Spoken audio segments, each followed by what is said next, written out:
Allah'ın adı. Vidi bala qədim qala. Vidi bala Allah xeyir versin. Sağ ol. Buyur özün açıq olu. Adil babanı sağ göndərdiyi nağaranı siftəsini öz əlinlə aşına, çıxartına. Bax. Aylaş. Ha. Sağ ol Adil. Bax bu gözəl nağaranı bizə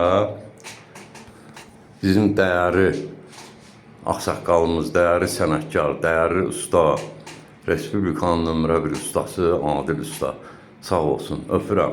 Allah canına sağlıq versin. Bizim Vidadi balaya yığıbdı. Vidadi bala dinəm. Sağ ol Adil baba. Allah canına sağ olsun. Sağ olsun, çox sağ olsun. Əla. İndi görək. Vidi bala söz səndə.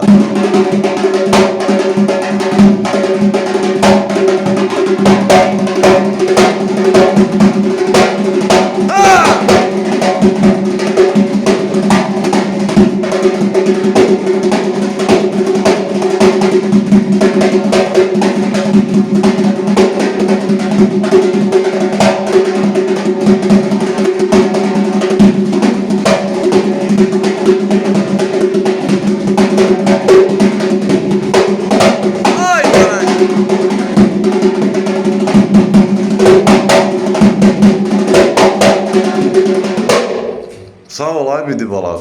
Allah xeyir versin. Sağ ol. Gözəl, əla. Söndər indi arxa yüzünü. İndi bir qəşəng qoş şapalaq çalır.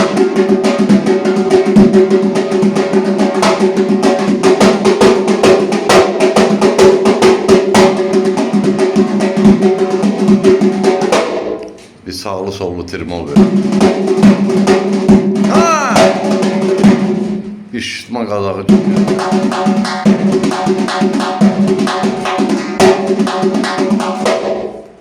Sağ olsun, Allah canına sağlıq versin, Allah sana da canınıza sağlıq versin, Allah atanın qazancını bol eləsin ki, bəli, yəni bir ilə biz bu nailiyyəti almışıq səndən Vidi bala, bu gözəl aləti də, bax bu gözəl aləti də, Allah çox xeyir versin, xeyrini görəsən. Sağ ol, usta, öpürəm səni, Allah səni var eləsin, sən həmişə Elibala məktəbinin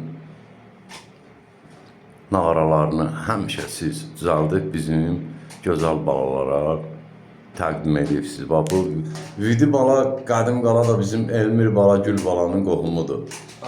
Eldəniz müəllimi yaşayış yeri, Gəncə şəhəri iş yerimizdən Mövçular, Mədəniyyət Sarayının qapısı xalqımın balalarının üzünə açıqdır. Biz hazırıq, qəbul eləyək. Nəyi biliriksə də. Sənin tələbə qadanalarım. Bir dənə qəşək statusluk, bir dənə gözəl.